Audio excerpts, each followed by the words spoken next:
What is going on, everybody? Welcome back into Club Jaguar for another victory edition of the show. The Jaguars are 2-1. It wasn't pretty at all. That game aged me a lot. If every football game was like that, I don't know if I would be a football fan, but the Jaguars did come up with a W at the end.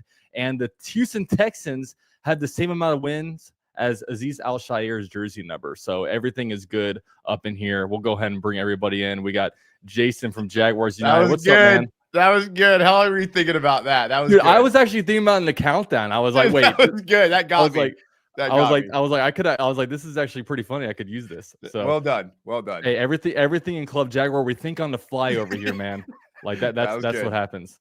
But we also got Jordan from Gin Jag. What's up, Jordan? Yo, same amount of wins as the Titans as well. Ooh. That's true. The Titans. The same amount of plays that Brian Callahan will call this weekend. Ooh, did he officially hand over play calling duties? He did. Wow. Not looking good. So he handed over play calling duties before Billy Napier is what you're saying. Wow.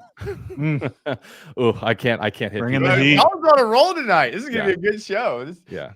Dude, we're 2-1, man. Dude, last year at this time, we were 0-3 coming off of that Buffalo Monday Night Football game. Oh, the vibes were not good. Yeah.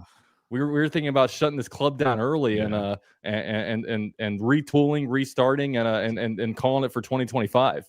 But yeah, it was good. The Jaguars, of course, win 17-10. Like I said, Jaguars improved to 2-1. Also 2-0 at home, so they are defending the bank, which is always good. And also 1-0 in the AFC South. The Jaguars don't have another AFC South game, I think, until week 9 or week 10. So we'll be undefeated in the AFC South for at least half of the season until we get the Texans again in Houston. Who knows what their record will be, because they don't outside of the Titans, they don't have a very easy stretch of games coming, and they have a lot of issues for sure. But we can talk about this game. Jaguars win this one 17-10. Jordan, would love to hear your thoughts about this game. Gosh, where to begin? Negative, positive, indifferent? It's all you, man. Let's start with indifferent. That sounds. I can't believe you're wearing a Trevor Lawrence jersey after how badly he's played the first 3 weeks. I haven't taken worst this quarterback off in the league. This is the Prowler, bro. I haven't taken this jersey off since the game. Yeah.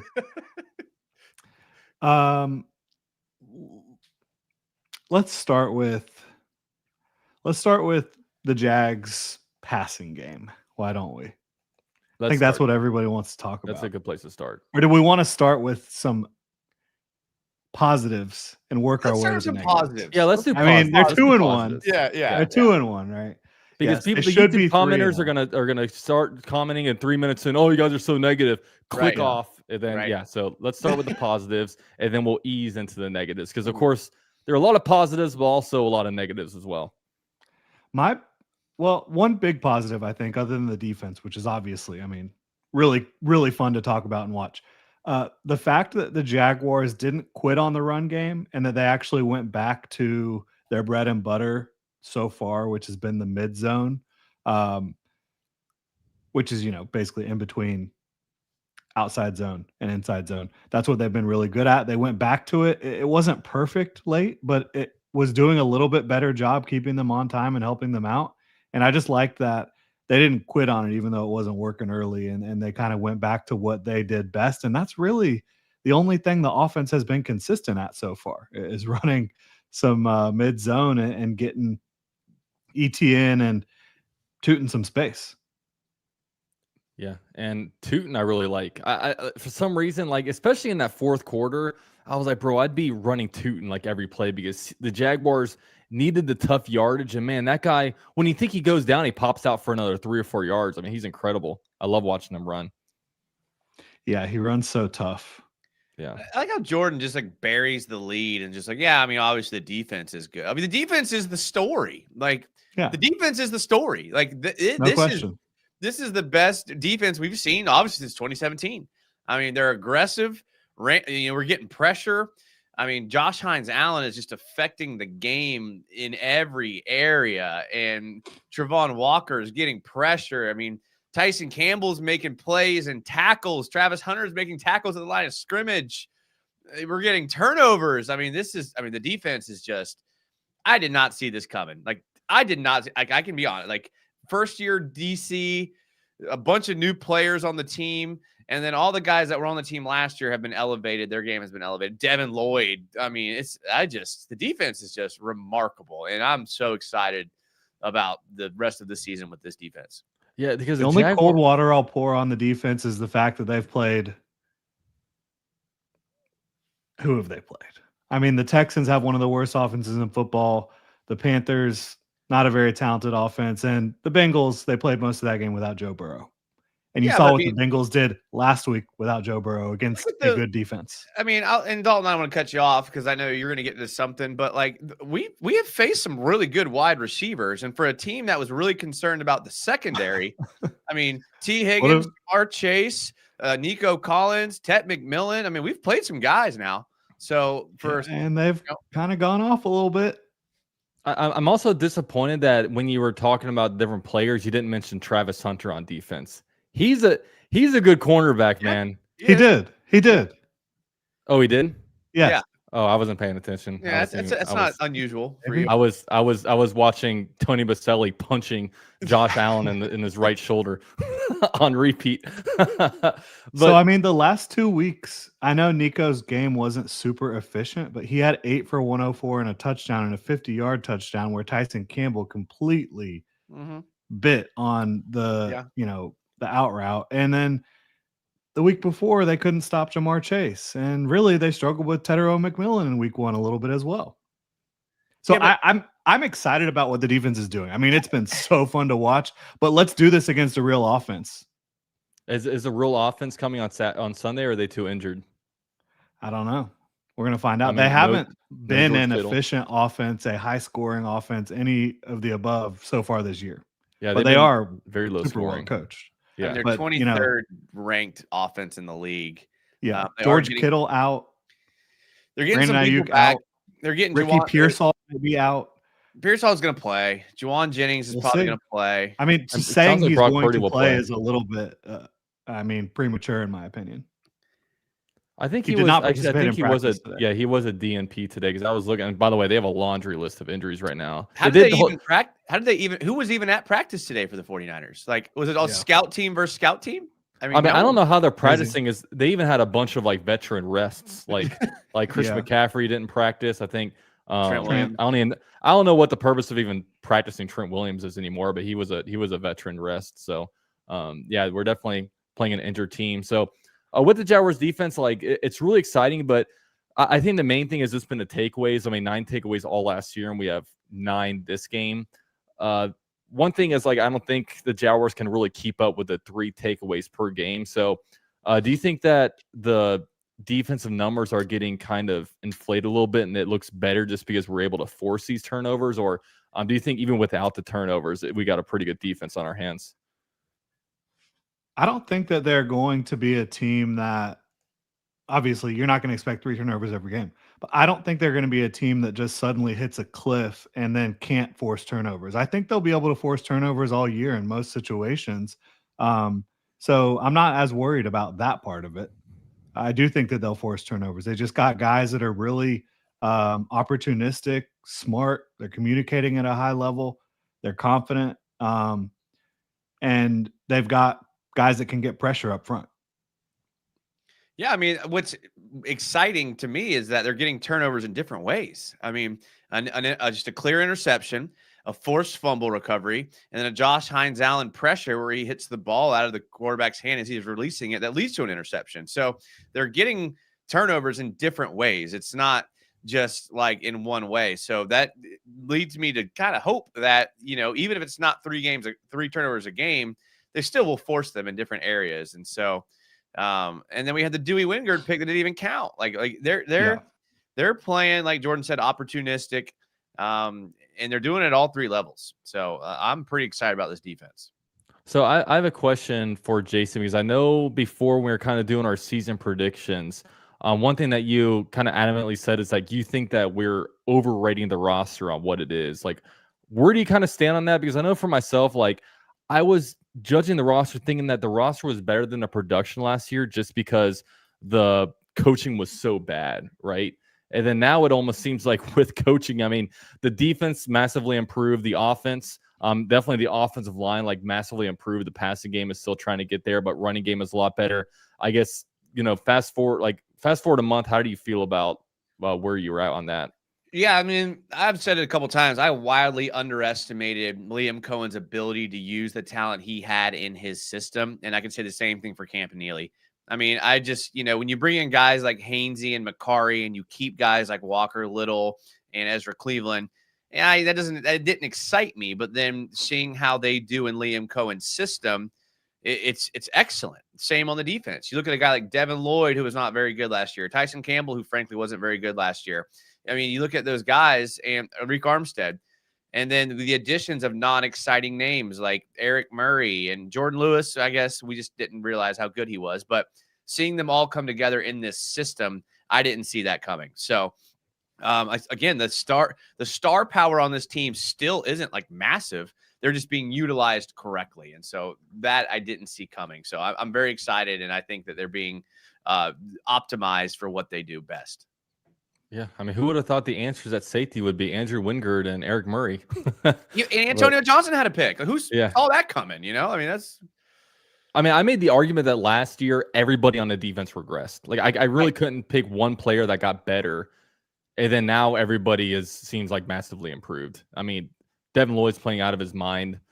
Like everybody. I mean, it's really fun to see, and Josh Hines Allen is just playing. I mean, he's a beast. The amount of he had that left tackle in hell on Sunday, and it was awesome to watch. I mean, I love putting CJ Stroud on his ass like that. Big Jackson 5 donation to this. He says Trevor is 50-50, 2 9-8s, 2 4-13s. Not bad. He is a good quarterback, an 8th in accuracy. So interesting one there. Randa Warrior X says number 0 is going to get a contract extension. Jags 31, San Francisco 20. Trevor and BTJ get back on track, and Walker gets 2 sacks. Book it. Walker will be dominant. Yeah, that's we'll get to we'll talk about this San Francisco game a little bit later, but I do want to stay on the Trevor thing because I know for myself, like I've always been someone that defends Trevor, and I still defend Trevor and everything. But there were some times in that game though where I was like, what are we doing here? And the main reason why I say that is because I can defend him saying that there's a lot of drops, learning a new system. Obviously, he's being coached out of a lot of bad habits. But I think the main thing was like not hitting the deep balls, right? And there were there's such limited opportunities when you're playing against a Texans team.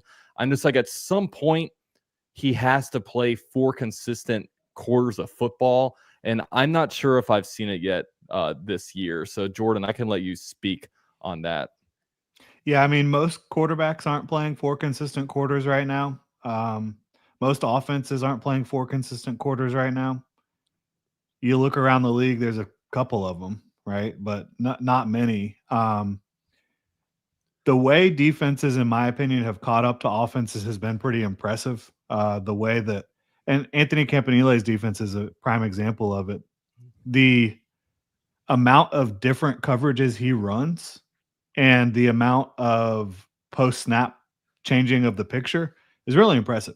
Now, as you mentioned, new system, a lot of new footwork and mechanics, receivers not playing well, quarterback not playing well. In my opinion, Liam Cohen and company aren't dialing things up perfectly for the passing game so far. Like in terms of utilization, I think that they could use Travis Hunter's skill set better. I'm not saying like align him at outside receiver because they're not going to do that, but you could be utilizing his skill set better. I think that Brian Thomas Jr. obviously is having his own struggles, but he could probably have a little bit better usage in terms of not going over the middle quite as much early on in this season, which that wasn't a strong suit of his or something he showed on tape often prior to this. But yeah, I think Trevor and the entire offense, passing wise, again, coach, receivers, quarterback, left tackle, there's a lot to improve on. But I do think they have the pieces in place to improve. And I know some people want to say, oh, this is all Trevor Lawrence's fault. And other people want to say, oh, he's got the 8th best accuracy in the league. And I just think it's too early to be like really trying to make any sweeping proclamations about what the Jaguars offense is, what the problems are, what the solutions are, because you just haven't seen very much football yet. Yeah. What are your take on it, Jason? I mean, I kind of agree. I mean, I think Trevor is playing on par with every good quarterback in the NFL. I mean, if you corral half of those drops into catches, I think his stats would be right there, up there with the good quarterbacks in the league. Maybe not the elite guys, because I think he still has some issues reading defenses at times and really just making the right throw. The interception that he threw, he had Travis Hunter wide open on a wheel route. Again, that's a great use of Travis Hunter's skill set, and he was wide open, and Trevor's didn't throw it to him. And so I think if he can clean that up, I mean, we all watch the same games. If you clean the drops up, there's the narrative on Trevor completely changes. It's this guy's good, and yes, he's going to miss throw at times, but like Jordan said, every quarterback miss throws at times. I mean, it's hard to be perfect in the NFL. So receivers got to help him out. I think Brian Thomas Jr. will. I mean, I'm okay with him going over the middle. I mean, the catch that sealed the game for us was him going a deep crossing route over the middle. You know, I'm okay with that. I just think, like, Brian Thomas Jr., yes, we're all pissed because he hasn't played well, but it's only 3 weeks in, like you said. So let's give it some more time. You know, he still came in clutch for us. You know, we're getting quality reps out of Tim Patrick. We're getting quality reps out of Brenton Strange and Long and Munt. So, I mean, the offense is still okay, but yeah, I mean, imagine if we're getting quality reps from all of our guys. Yeah, and I know with the offense right now, it's very clunky, right? And there's not any one thing that's going wrong with the offense. It's a whole lot of things. And the issue about the offense is, like, when you have a 3rd down drop, you have to get off the field, right? When you call the wrong play, all of a sudden you might get backed up, or if you get a penalty, you get backed up, and it might not help you move the chains at all. But I think at some point, like, we're still learning this offense, right? And at some point, this thing should move pretty smoothly, and it should start cranking right. And you know, with Trevor Lawrence, there are accuracy stuff, but there's also, we don't have a good feel of the offense right now. Like you guys were saying, Liam Cohen is still trying to figure out how to call this thing. Like, I think Travis Hunter's usage and that catch that Travis Hunter had, I don't think anybody else in that stadium that day can make that catch into a 22-yard gain or whatever you turn it into. So it's still, we got to figure out how to utilize the talent. But there's a lot of stuff. And also, I think every team that plays against the Houston Texans are going to have issues because they are a very good defense, and they took away everything that the Jaguars were good at. I mean, they stopped the run for the most part. The bubble screen that was so good the first 2 weeks just wasn't there, and they were kind of daring the Jaguars to throw the ball, and the pass game just, it wasn't connecting, whether it was a misfire or just a drop. I mean, you know, there were so many crucial drops. I don't know what happened with Parker Washington. He was so sure-handed throughout kind of his career, but he had a bunch of drops this last game. So I think the drops should be able to fix itself. There are certain things that if the Jaguars are having issue with not having enough speed, obviously there's not a whole lot you can do with that. If the offensive line was too weak, you know, you're not going to get that much stronger. But if the issue was just drops, you can work on that. And I think as this offense gets going, that's one thing I kind of underestimated going into this year, is just how complicated this offense is. I mean, even just watching it, there's motions going everywhere. We're still having some alignment issues. You know, Trevor Lawrence is still learning it. I mean, heck, Travis Hunter, a reason why he isn't out there as much as we'd like him to is probably because he doesn't know the playbook as well as we would like. But, you know, we're learning more and more every week. And, you know, this defense will keep us in every game, so we can maybe be down some games. But, man, like, I would imagine, especially by, like, you know, either late October, early November, I really think that this offense should be clicking, and it'll be dangerous because I love the way this offense is just works. It's just, you know, we're going through growing pains right now, and you know, we're 2-1. I think we all would have taken 2-1 heading into the 49ers game at this moment. Especially if you factor in the fact that, like, we haven't played well and we should be 3-0. Yeah. Like, I think that's what anytime anyone's getting down on any part of the team, I remind them we haven't played well. Like there's a lot of room for improvement, like Jordan said, and we should be 3-0, and we are in. So I'm feeling good. Yeah, and if you eliminate some of the mistakes, I mean, week 1 and week 2, they really should have dropped 40. Like they were clearly outclassing the defense. Texans are a different story. That's one of the toughest defense. I mean, the Rams scored 14 points against them in a win. The Buccaneers scored 20, and they didn't get that until the very end. They got those points. So they're a tough defense to score points against. And without some of the mistakes they made in that game that were not anything the Texans did, but just self-inflicted wounds, the Jaguars probably should have scored 24, 27 points. So and also, can we talk about how Trevor Lawrence had a game-winning drive? Yeah, absolutely.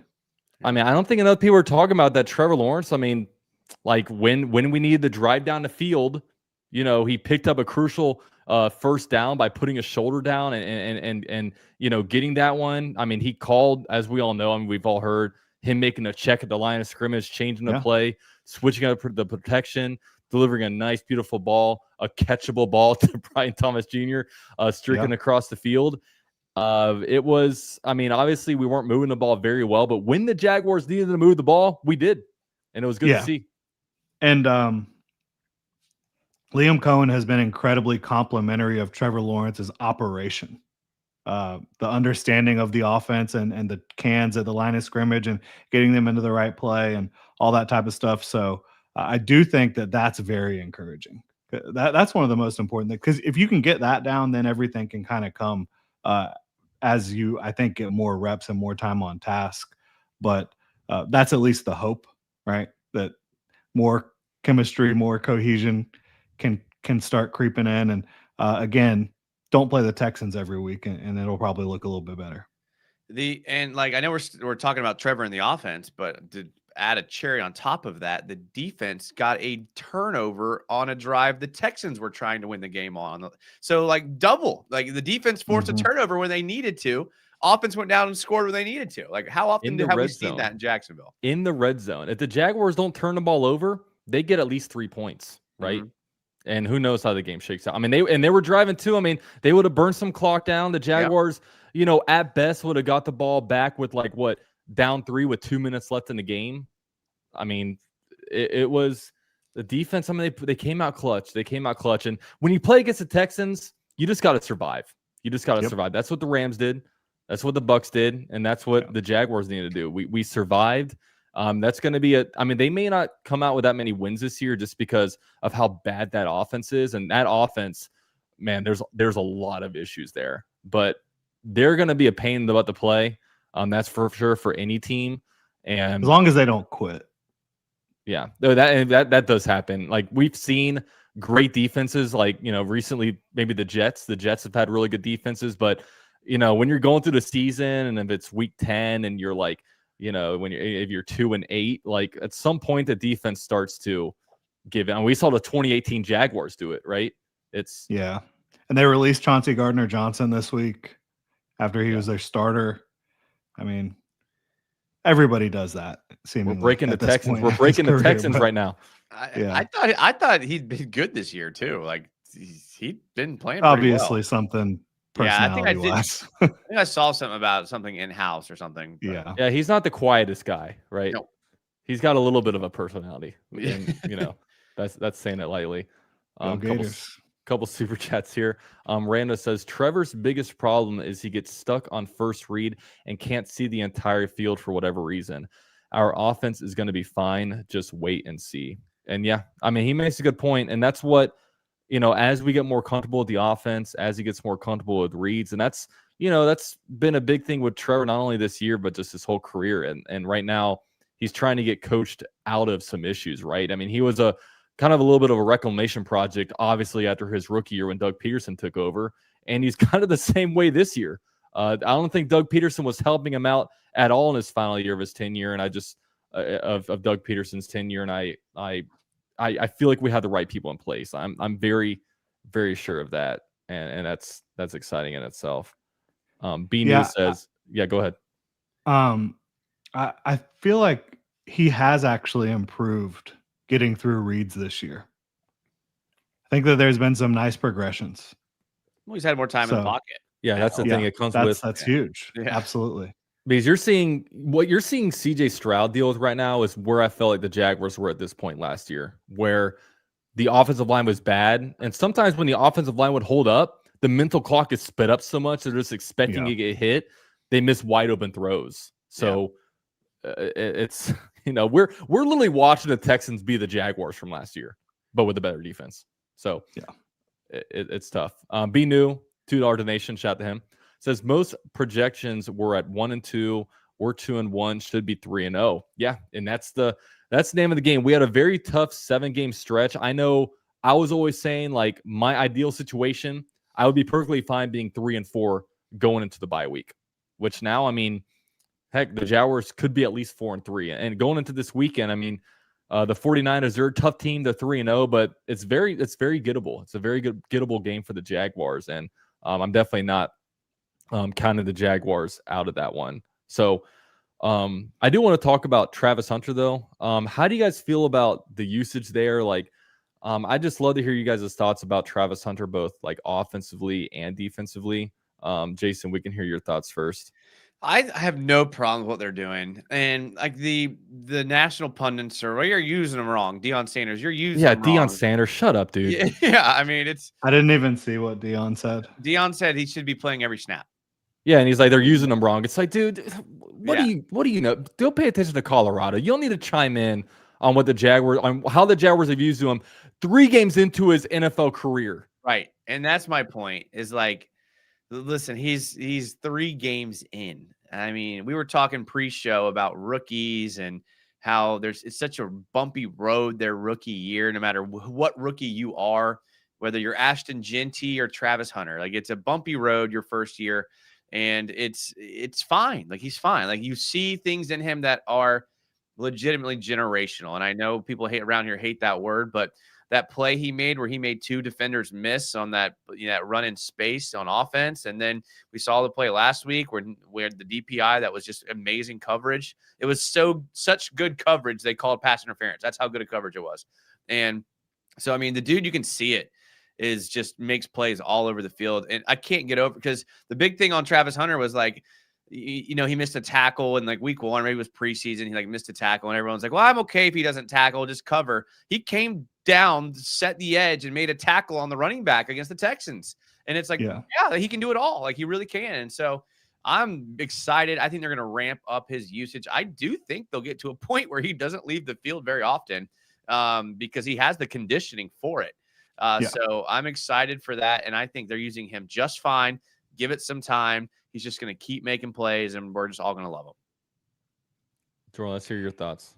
Yeah, I agree with pretty much all that. And I would like to see him down the field more, but that's about it. Offensively, he's going to be used in 11 personnel the rest of this year as a slot receiver. In all likelihood, that's not going to change. If Diami can't go, which Diami did not practice today, it's going to be more Parker Washington outside, more Tim Patrick outside, Travis Hunter in the same role. And that doesn't mean they won't go into 11 personnel even more so they can get Travis Hunter on the field even more. But that just means you're not going to be seeing him playing a different position in all likelihood, according to Liam Cohen. And same thing defensively. He's going to play outside corner. And speaking of playing outside corner, I mean, teams are scared to throw on him down the field. The Texans wanted no part of throwing at him down the field on anything on the boundary. Anything they threw towards him, it was an underneath in-breaking route where he's playing off coverage for the most part. I think one time he was in, kind of a soft press, and they hit Nico on a slant, and it was still good coverage. The play on the final drive where he was on Christian Kirk, I think, again, he was in off coverage, was still in a good spot.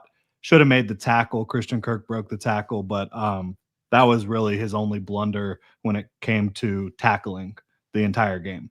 And so I think, as Jason said, 3 weeks into his rookie year, like, people need to chill the hell out. I know that fantasy football people want him to score points, and they want to blame anybody they can, and national media wants to write headlines.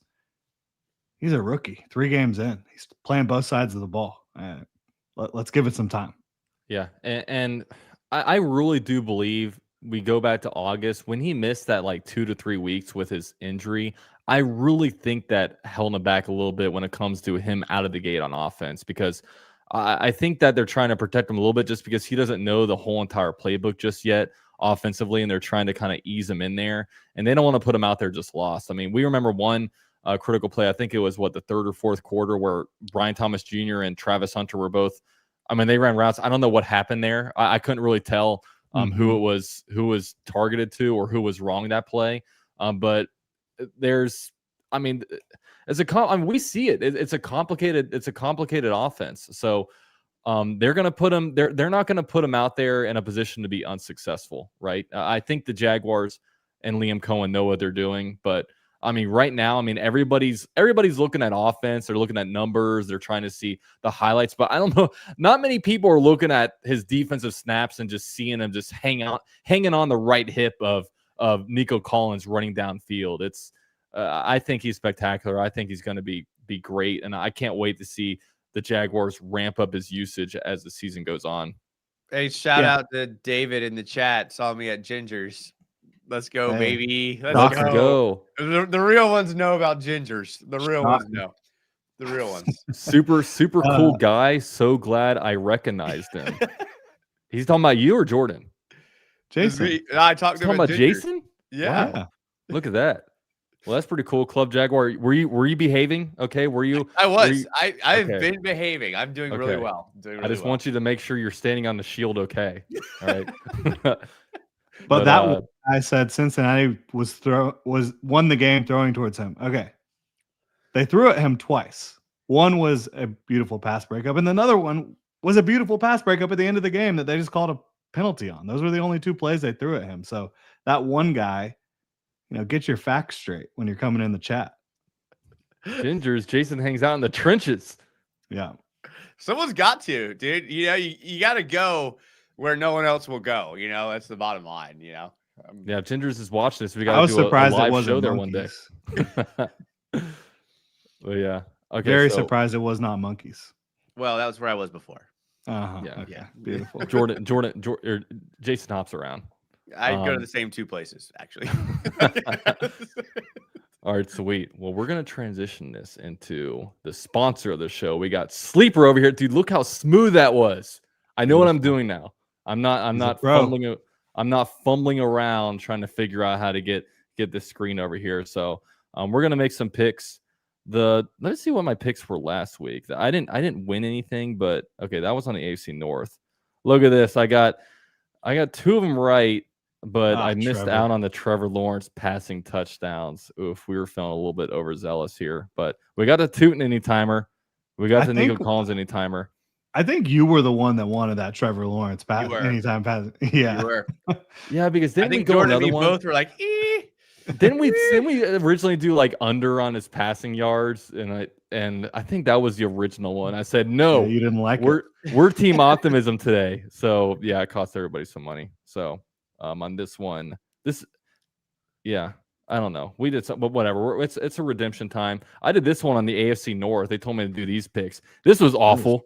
They hit 1 out of 5. They owe me $5, but no, we'll go into current picks. So we'll go NFL, and then we'll see what they have. Sometimes they don't have a lot this early. By the way, the game's at 4:05. So yeah, I don't know. The Ryder Cup, final day of the Ryder Cup. It's gonna be a Sunday. Okay, so here's what we got here.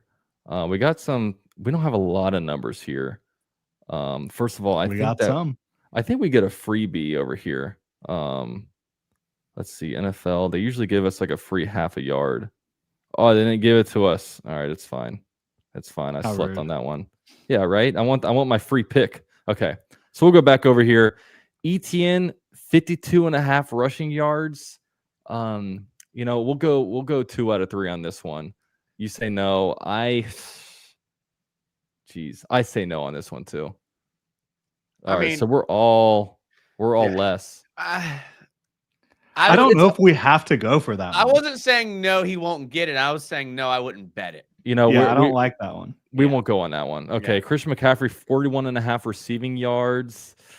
Okay, Ricky Pearsall, 66.5. That's a lot of receiving yards. We don't even know if Ricky's going to play, so. Yeah, I mean, we could get our Jason, back. He's definitely playing. Yeah, he's paying. He's a Gator.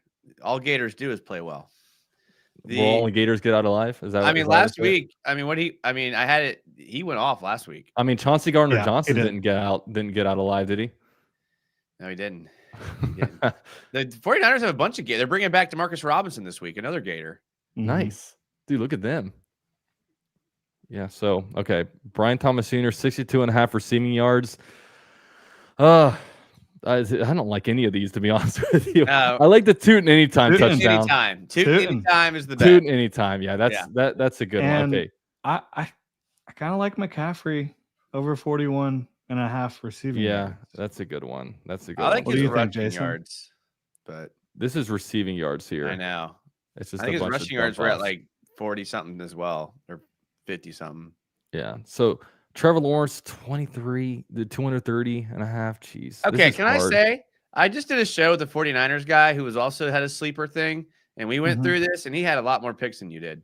That's all. Did he? I don't know if you got a limited one or what, but are they? I don't know what happened here. Oh wait, look, there's more rushing yards. Okay. Oh snap, dude, look at this! Right. I discovered a new. What's Trevor Lawrence 11.5 rushing yards? Oh look, I feel like I've like found like the secret bar, like these bars that Jason go to, like these secret bars. I feel like me and Brian. I feel like you and Brian. Yeah. There's a pass plus rushing. Okay. 70.5. Yeah, we already did a Christian McCaffrey. So you know what? We'll go. Okay, how are we feeling about Brian Thomas Jr.? We'll just do this one. We're fumbling around. We're too indecisive. I mean, say I'm a no on that one. Yeah, I'll say less. I don't think De'Ami Brown will play, but I think they'll continue to spread it out. I just don't want to bet on that one. I'm low on Brian Thomas Jr. until he pops off. What's Tim Patrick's yards or Brenton Strange yards? That's what we need to look at. That's how you win. That's what I would go for if they were on here. But there was a 40+ receiving yards for Brian Thomas Jr. I'll do that one. I can bank. Look at that. Travis Hunter, 2+ anytime touchdowns, 8-time multiplier. We'll let him score a touchdown before we do that. All right. So why do they have two different Brian Thomas Jr. yardage things? It's like buying the line down. You get less odds. Okay. Yeah. Okay. It's less on here. So I'm good with that one. I'm going to do that one. Okay. So $5 to win $25. Of course, let's so you guys know, like as it gets closer to the game, more things open up. So just keep your guys' eyes on it. So yeah, I'm going to submit this. And yeah, we appreciate Sleeper for being the sponsor of this channel and Club Jaguar. So you guys can go there, use code UCFJAG for a 100% match up to $100. They're keeping this show running. So we, of course, appreciate them. So we can switch over here. And now we got to talk about this game coming up on Sunday. 49ers are 3-0 going into this game. It is a 4:05 kickoff, so you can that's kind of prime time for us around these parts. We don't get many non-1 o'clock games, so that'll be cool. Brock Purdy, it is looking like he's trending toward playing, but they do have a lot of injuries. I mean, Brandon Ayuk will be out. Nick Bosa just tore his ACL. George Kittle, we knew a few weeks ago, was going to be out. The Jaguars don't have a very good history against the 49ers. 2-5 all time, including 5 straight losses. So in those losses, Jaguars have been outscored 170-59. It's not a good history. That's why on the AC South Roundtable last night, I picked the 49ers to win, and they were trying to boot me off the show. They said we need a real Jags fan in here. But sometimes you just got to be honest with yourselves. Can we pitch the Jaguars being 3-1? Or will this one be a tough game historically? So, with all that said, we can get a vibe check over here, okay? Jordan, what is your feeling going into this game on Sunday? The vibes are pretty good overall. I mean, I think they're good within the locker room. I think that it's a good matchup. I'm really kind of fascinated to watch the matchup play out. Obviously, whether it's Mac Jones or Brock Purdy matters in a big way. I do think that I would much rather play against Mac Jones if I was the Jaguars than I would rather play against Brock Purdy. But both of those guys are limited. So we'll see. I would imagine Brock Purdy probably goes. If this was in Jacksonville, I would feel better about it. No question. I know that they're trying to keep the guys on an East Coast time schedule. They're flying out there early Saturday. They're trying to make sure they're on their P's and Q's with hydration and sleep. They're going to have early curfew and bed checks. They're trying to handle it as good as they can. Urban Meyer. It's someone bed checking Urban. Yeah, if only they had that policy back in 2021. But I have to say I could see this going either way. It's a coin flip for me. And saying that, knowing the Jaguars' history, not only against the 49ers, but on the West Coast, which has been horrible. I feel pretty good about it. But until the Jaguars show me that they can play a little bit more mistake-free, I don't think I can pick them on the road in San Francisco. Interesting. I could see it either way. I really could. It's a coin flip for me. I wouldn't want to bet on this game. But we did bet on sleeper. So outside of that, outside of the player props, right? I think we did good. But, I wouldn't want to, bet the spread or whatever. Yeah, that would be hard. Jason, what's your overall vibe? It's funny. It's because I literally did a show with a 49ers YouTuber like earlier today, and I used. Was it Jesse?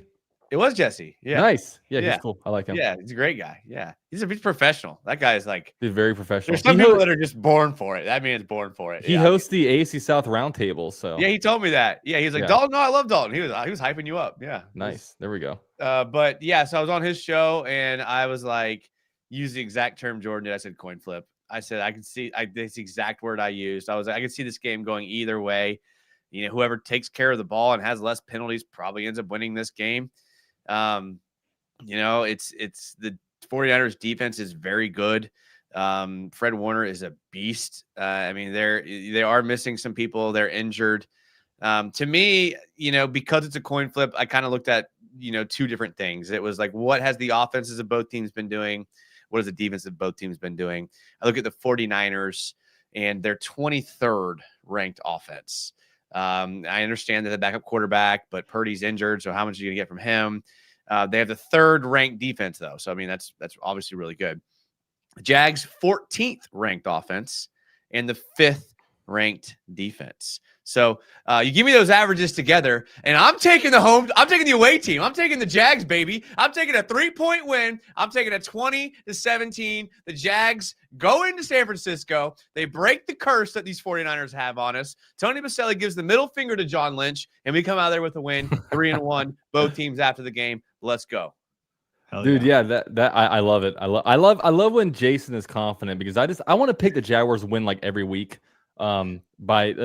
And if you actually look at their games, so they beat Seattle 17-13, then they beat New Orleans 26-21, and then they beat the Cardinals 16-15, and wasn't very high. I think that Cardinals game was probably as frustrating for them as the Texans game was for us. Okay. It was this Mac Jones game-winning drive.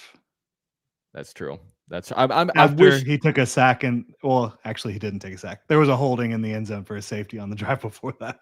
Yeah. See, if we were playing against Mac Jones, I would feel very confident in a W because everything will be under. He couldn't test us deep.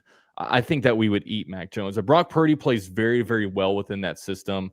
He does exactly what's asked, and while he's not the most physically imposing guy, right? He's very good at playing within that scheme, and it's so hard predicting these games in the first 4 weeks of the season because we don't really know yet what these teams are, right? Like the Jaguars look good, but we don't even know if we're good right now. The 49ers are 3-0, but how good are the 49ers right now? We really don't know. So with this one though, I feel confident in any game the Jaguars going into. There's no game where the Jaguars will step in and be like, we're going to get crushed, right? Maybe the Jaguars of the past, if obviously last year, if we played the 49ers week 4 at home, I'd be like, we're getting crushed.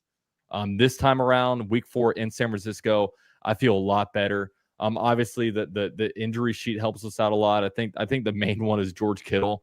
The Jaguars tight ends has just been the bane of our existence. And George Kittle. I mean, Nick Bosa? Yeah, Nick Bosa, that's another one. They're both huge. They're both huge. I'm more speaking of like what we have to defend. I mean, also, but also we always look at the 49ers, and for some reason for me, I always just think offense because they always have so many big playmakers there, right? I mean, in the past, obviously Deebo Samuel isn't there anymore, but with Ayuk, with Kittle, with McCaffrey, it's just they have a whole selection of really good skill players. And right now it's going to be only McCaffrey, and obviously Ricky Pearsall's really good. I'll give him that. Ricky Pearsall's if he plays, if he plays, he's playing. According to Jason, he's playing. Yeah, let's see where he is. I texted him earlier. He's playing. Yeah, on the injury sheet, he did not practice today. Yeah, with a knee. And Kyle Shanahan doesn't sound optimistic about anything that he talks about, so take it with a grain of salt. But he didn't seem super optimistic. But again, and another thing that's a big factor for me is like with two teams that have good defenses, a lot of times it comes down to a bunch of field goals, and the 49ers are having field goal kicker problems this year. I mean, they cut their kicker like week 2 and signed another. They signed Cairo Santos. Another Gator. Yeah, another Gator. They're having field goal kicker problems, and in a game with two good defenses, it could come down to the field goal kickers, and I'd like ours over theirs. Yeah, and that kicker was a 3rd-round pick, I believe. Yes, Jake Moody. Which, by the way, like I think Jake Moody and Roberto Aguayo have just ruined any chances for kickers to be drafted in the first 2 days of the NFL draft, because recent history shows that that's a disaster. But kickers very important. Like a really good kicker is worth its weight in gold, right? Yeah. And look at the Browns last week. Browns had a massive upset over the Packers because their kicker could hit a long field goal. Yeah. So to be completely fair, since Eddie Pinheiro got there, he is 5 of 5 on the field goal attempts, including a 50-yarder, 2 40+ yarders, and 2 30 to 39 yarders. He is only 3 of 4 on extra points though, so that's something to keep an eye on. Which, by the way, our kicker Cam Little missed the field goal last week. It was too close. It was when you got a cannon leg like him, you got to back him up. You can't let him have those little chip shots. Did you think Liam Cohen messed that situation up, Jason? I don't know. I don't think so. I thought well, the timeout was messed up though. No, shouldn't have burned a timeout. No, like because he made the field goal and then the drive got extended by a penalty, and then they gained like 10 more yards. Then he missed the field goal. Right, but what I was thinking about is like at first they were trotting out the guys to go for it, and then they changed their mind like midway through the play clock, and then they were rushing to get the field goal unit on the field, and then they couldn't get the kickoff, and they had to call a timeout. And Cam Little still got to make that kick, but that was not, like, in my opinion, clean operation coaching. Listen, I got on to Liam. I know you guys are going to disagree with me, but in that last game against the Bengals, I wanted them to kick that field goal to make it a 6-point game. And like I had a bunch of debates with people like all week that tell me I'm an idiot. But like I understand analytics and all that, but it's easier to score 3 points than it is 7. And I know they still end up scoring a touchdown, so it's a moot point. But like I always want to. At least that was decisive, right? But I always want to take the points. So it was hard for me to argue that and then come back and say, they should have gone for it. So that's where I was kind of in a pickle there. But to me, it wasn't about going for it or not going for it. It was about making the decision. Right. No, I hear you. I mean, my thing with the Bengals one is I didn't mind them going for it just because he made decisive. It's his thing. Like he knew exactly what he was going to do there. I mean, the play, it was there. It was just dropped, right? But this one, you can't do that the way that happened. You gotta know exactly what you're doing at the moment.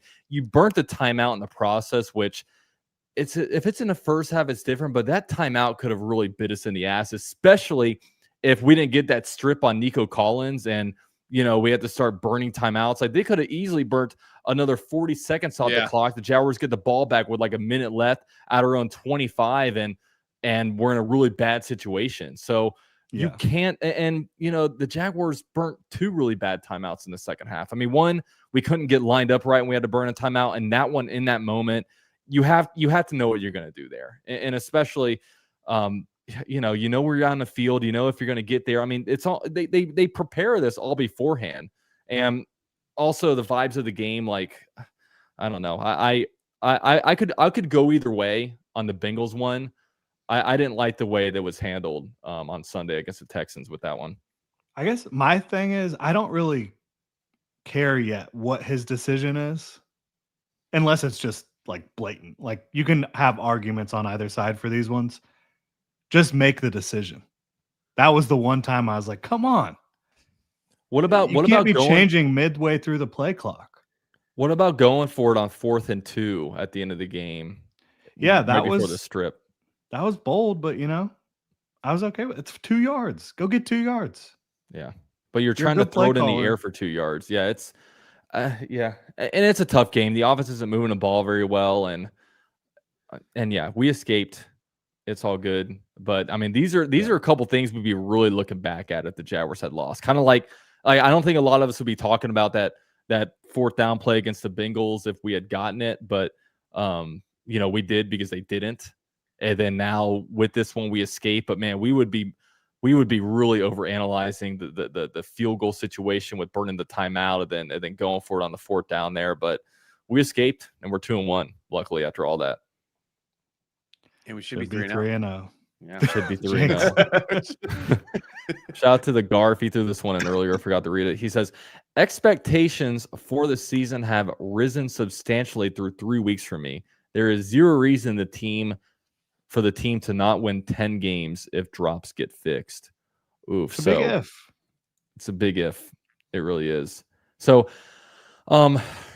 it's interesting this weekend because in California also this weekend, the Colts will be playing the Los Angeles Rams. That's going to be a big one, not only just from like an AFC South race standpoint, but we're going to learn a lot about the Colts that game because we always say that, we look at so much through 2 weeks, through 3 weeks, like we don't know exactly how good the Jaguars are or the 49ers. We're also looking at the Colts, right? But I think we know that the Rams should be a pretty good team. So if they can march up there and win that one, then I'm really going to take the Indianapolis Colts seriously. And I know Jason has been pretty high on them, but I guess with that one, like, I'd love to know, how do you guys think that one shakes out? You guys think the Rams can escape with one, or do you think that the Colts will improve to 4-0? The Colts have been the best team in football through 3 weeks. Yep. Will that continue? I don't think so. Will they still be very good? Seems like it. Is Daniel Jones going to turn into a pumpkin at some point? Maybe. I think I would, if I was just being completely objective, I would have to take the Rams at home. Right. Yeah. I think that's the direction I would go. I would too. I'm taking the Rams as well. Yeah, I'd take the Rams too, but I would not be surprised if the Colts won. I mean, again, it's not that I'm big on Daniel Jones. I'm big on the Colts, and we saw Shane Steichen and everything else. Yes. Yeah. I mean, they're playing. I've said this before. They're playing every year in week 18 for the playoff spot with Gardner Minshew and Anthony Richardson and they're just they have a team around them, and they have a good front office, and that's always dangerous. And 49ers are the same way, and the Rams are the same way, and it's just like, so it's going to be a good game. I'm excited. It's another game that I wouldn't bet on. I'd have to, it's going to be a good one. I think the Colts are going to be good. I think the Jags are going to be good. I think it's going to come down to those Colts-Jags games. Those are going to be really, really fun if both teams are healthy. I'm excited for those. No, it will be. And unfortunately, this year, Anarumo, dude, I still can't believe the Bengals fired him and the Colts got him. Can't believe the Colts fired Gus Bradley. Yeah, they should have kept Gus. He's a good guy. I know. He's a good guy. On. Cover two Gus. You shouldn't fire good guys, in my opinion, but they did. And I don't know, where is Gus Bradley now? I kind of stopped paying attention to the stops. Oh no, he's coaching. He's not going to be a defensive coordinator again. At Fletcher High School. Yeah, not in the NFL at least. Yeah, it's his system aged like Doug Peterson's system did. It seems. It seems to have happened. So, oh my gosh, what is this? It says he's the assistant head coach of the San Francisco 49ers. No way. He's at the 49ers with Robert Saleh. Maybe that's why So they're so good on defense. We got a Gus appearance this weekend. Maybe that's why they're just stopping everybody. It's all Gus. Dude, let's go, man. Shout to Gus. So, yeah, I mean, that makes sense, though, because Robert Saleh came up as Gus being kind of like the, head coach and defensive coordinator that Robert Saleh came up with in Jacksonville. And so that's interesting. The 49ers fans love Robert Saleh. I mean, they just think he is the greatest human on earth. So he's a good defensive coordinator. He really is. I think it's good that the Jaguars played the Texans last week, though, right before playing the 49ers. I think the Texans are a better version of what the 49ers defense wants to be right now. They're healthier. I mean, if you have Nick Bosa, I don't know. I don't feel as great about saying that, but I do think that that's fair. And I think that does help the Jaguars prepare for this game. Absolutely. Yeah. It's huge. With Christian McCaffrey, he's lost a step. You can call it what it is. Still a good player. He's not the same guy he was. He's been through so many. He's still injuries. Really quick and stuff, but not the same speed. He's almost 30. You can tell he's almost 30. And it's Bosa was the best player on that team, hands down the best player on that team.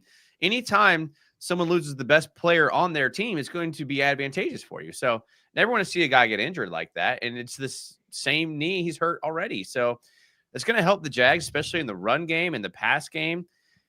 That it's a lot bigger deal, and 49ers fans know it, but it's a big deal that he's not playing. I mean, imagine the Jaguars losing Josh Hines on defense. I mean, it's right. That's the kind of impact. Yeah. I mean, the Jaguars defense isn't a Jaguars defense without Josh Hines Allen. The way he's, that's just how it is. So it'll be a tough one, but I don't imagine it's going to be anything like the most recent scores of these Jaguars 49ers game. And, there's a lot to break here. I mean, we snapped the curse last weekend with the, losing to the Texans every year at home since 2017. Obviously, 5-game losing streak against the San Francisco 49ers. We've never been good against the West Coast. We've also never been that good against the NFC either. But with how bad the Jaguars have been, all these double-digit loss seasons, we're just going to naturally accumulate a bunch of really bad statistics. But there's definitely a lot at play here. I mean, the opportunity to go 3-1. If the Colts drop 2, we'd be tied with them. Both teams would be 1-0 in the AFC South. Which, by the way, Titans and Texans this weekend, the ultimate toilet bowl. If the Texans haven't hit rock bottom now, if they lose to the Titans, that would be officially rock bottom for them, which really would be pretty insane. So that'll probably, I do have something here. Let's hear it. We need to talk about it real quick. Let's talk about it. Bryce Huff. Bryce Huff, what's the sack count at? 2. So this, you guys know, if Bryce Huff gets 8 sacks on the year, the Jaguars Tank Bigsby trade goes from a 5th-round pick to a 4th-round pick. Hey, with the way LaQuint Allen's playing, give us a 6th-round pick. I'm fine with Jimmy Gladstone. All I need is a 6th. Well, you're going to get that 6th either way. There's a 6th and a 5th. Bro, how about LaQuint Allen? Here's something that blew my mind. Yeah, he's 3rd down back. We saw that coming, but maybe not as consistent as it's happening. That dude's the back in the 2-minute offense too. In the 2-minute offense, it's LaQuint Allen and LaQuint Allen only. So they put. He played more snaps than Bashal Tootin, I'm pretty sure. Yeah, because if they want to check down, he's got the most reliable hands. Obviously, he's the best pass protector. So yeah. It's awesome, and hopefully LaQuint Allen gets to say hello to Bryce Huff a couple times. Yeah. I mean, if we're up 30, just throw Nick Mullins in there and just say, Mullins, run at that guy, run at Bryce Huff, run at that right edge, and let this guy. Are we gonna do some pad stat in here? Oh man, I could just see James Gladstone is up in the booth, and it's like, dang it, we got set. Oh, it's Bryce Huff. Well, yeah. You know who else is on the 49ers roster as a quarterback? Nathan Rourke. Rourke is on their roster? I thought Nathan Rourke was throwing passes for the BC Lions. Nope. He was on their injury report, the 49ers. Is he? Oh, is that the brother? No, one of the Rourkes. Not Curtis Rourke. Curtis Rourke. Is that it? Yeah, that is his brother. Yeah. Okay. All right. Never mind. Fake. Still cool. Ignore me. Fake news up in here. It's unbelievable. Unbelievable. Well, we stayed there for the last minute, so that's fine. What's called Todd with a $5 donut says, if we can beat the Rams this year, I think we can at least make the conference championship. That went 0 to 100 real quick. Yeah, I'm just trying to make the playoffs. I don't know how that really correlates, honestly. Yeah, but I will say if we can somehow go into the bye week like 5-2, oh man, I'd be feeling really good about the Jaguars' chances of making that play output. It's hard to say playoffs right now for the Jaguars, just since we have such a long way to go. But it's not out of the realm of possibility right now. Like we're not a garbage team. I don't know if we're a great team, but we're not a garbage team. Have a good defense, and man, if this offense can get clicking, this team could be so dangerous, and it's so exciting. Yep. Yeah. I mean, I want to believe that it's going to happen because I really do believe in the talent. I thought that the passing offense was going to be like one of the best parts of this team. Yeah. And it's just taken a while for it to get going for sure. Yeah. It's been weird. It's been clunky. And also another thing, I think another thing that's throwing things off is that these drops just aren't putting the Jaguars offense in a rhythm, right? And offense is all about rhythm, and we haven't been able to get in that rhythm because it's not like a defense where if you allow a third down to go against you, you still get to stay on the field and try to get right. Like offense, if you don't get a 3 and out, you're off the field. Then it takes momentum. Then you start to maybe press a little bit, and hopefully we can start catching them. And man, like I don't know. I gotta say though, it's exciting, the potential of this offense, and I can't wait till Sundays. That's for damn sure. I really can't. I'm taking the Jaguars in this one. By the way, I'm gonna take the Jaguars too. Oh, you know what? I'm changing mine too. I'm going to San Francisco. Let's just all change. Yeah. I'm gonna take the Jaguars every damn week until we suck because I'm a very biased person and I just want to win. I want to win. I want to have fun, and I want both teams to have fun. But I want the Jaguars to win and have fun. So I just think the Jaguars offense matches up a little bit with the 49ers defense better than vice versa right now. Yeah. They love this kid that's filling in for Greenlaw. I can't remember his name, but whoever it is. D. Winters? Yeah, D. Winters. They love D. Winters. Yeah, he's doing some good things. But we'll see. It should be a fun game. Yeah. Hopefully. Yeah. I mean, hopefully it's not just a defensive slugfest and there's a little excitement on offense. Yeah. I do these defensive slugfest. I mean, that was a hard game to watch. I mean, I remember watching that. I'm just like, man, like these are games where it's like, man, is being a football fan that fun? Because this is excruciating.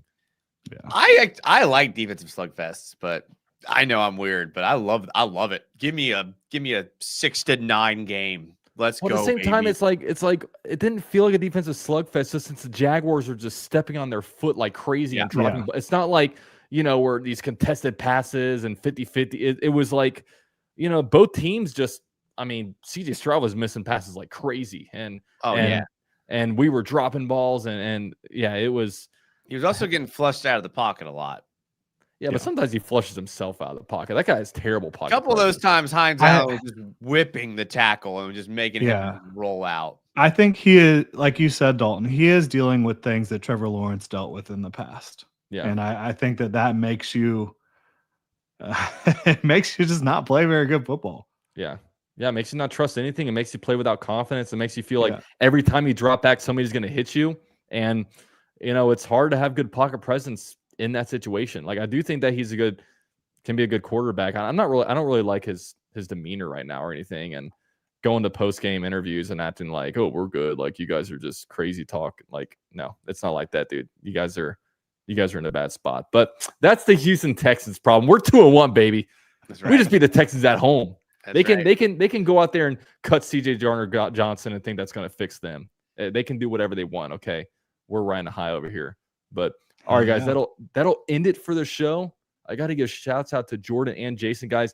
Their channel links are down below. Go give them a subscribe. I know Jason last night did a whole comprehensive film breakdown. Tell us a little bit about it, Jason. It was good, man. It was not a ton of offensive clips, unfortunately, but a lot of defensive clips. So that was fun. And yeah, I have found myself doing more content lately. Maybe because the Jags are good. Maybe I'm just fair weather, but yeah, something to do with that. So YouTube didn't strike you down for that one last night? I mean, I couldn't monetize it, but I never can. I don't care about that, but it didn't strike me down, so that's fine. There you go. That's good. Jordan, got to ask you, man. I know I saw you come out with a Travis Hunter video about the nonsense Discord going on. Just tell us about, some of your recent content that you have up on the channel and what's to come. Yeah, Travis Hunter looked around the web at some different power rankings. The general consensus right now is like about 16. I would say that's like the average for the Jaguars right now. I know an average number 16. Hey, controversial over here. PVO, positive vibes only. Man, look at Arizona Sidewinder's comment right there. That's something else. Did he see you at Ginger's? Oh man. How dare you talk about Mrs. DeLugo that way?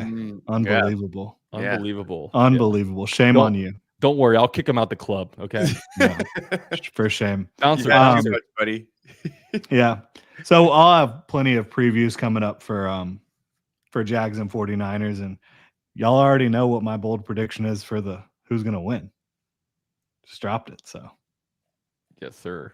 I can't wait to see at the bye week what your Jaguars record prediction will be. I know there are people out here saying like, oh, Jordan's way too optimistic, but now they're all in hiding. I can't see where they're at right now. So yeah, well, Jordan's fair weather and he's on the fence, so it makes sense. Why does this thing keep highlighting? Okay, I said the Jags will make the playoffs. I still think they will, but I don't think we need to get ahead of ourselves and think that they're like the best thing since sliced bread yet. I'm just glad we have real football to talk about. That's true. It gets tiring projecting. We're at the end of August and we're still projecting. We're at a good spot right now. But yeah, the club this time last year, not in a good spot. Oh, this time last year. Club was not doing good last year. We were like a bi-weekly club. All right, guys, let's take a break this week. We'll see y'all next week. Yeah, it's been good so far. So hopefully the vibes stay up. Big opportunity this weekend. Hey, worst case scenario, we're 2-2, and it's we're still good. Okay, we're still good. We're still in a good spot. So, but great opportunity to go 3-1. It's exciting stuff here with the Cohen, Baselli, and Gladstone regime. So, with all that said, we're gonna catch you guys later. Be sure on your way out, drop a like. Also, shout out to Sleeper for sponsoring this one, and also give a subscribe to the Gen Jag YouTube channel and the Jaguars United YouTube channel down in the description box below. We'll see y'all next week.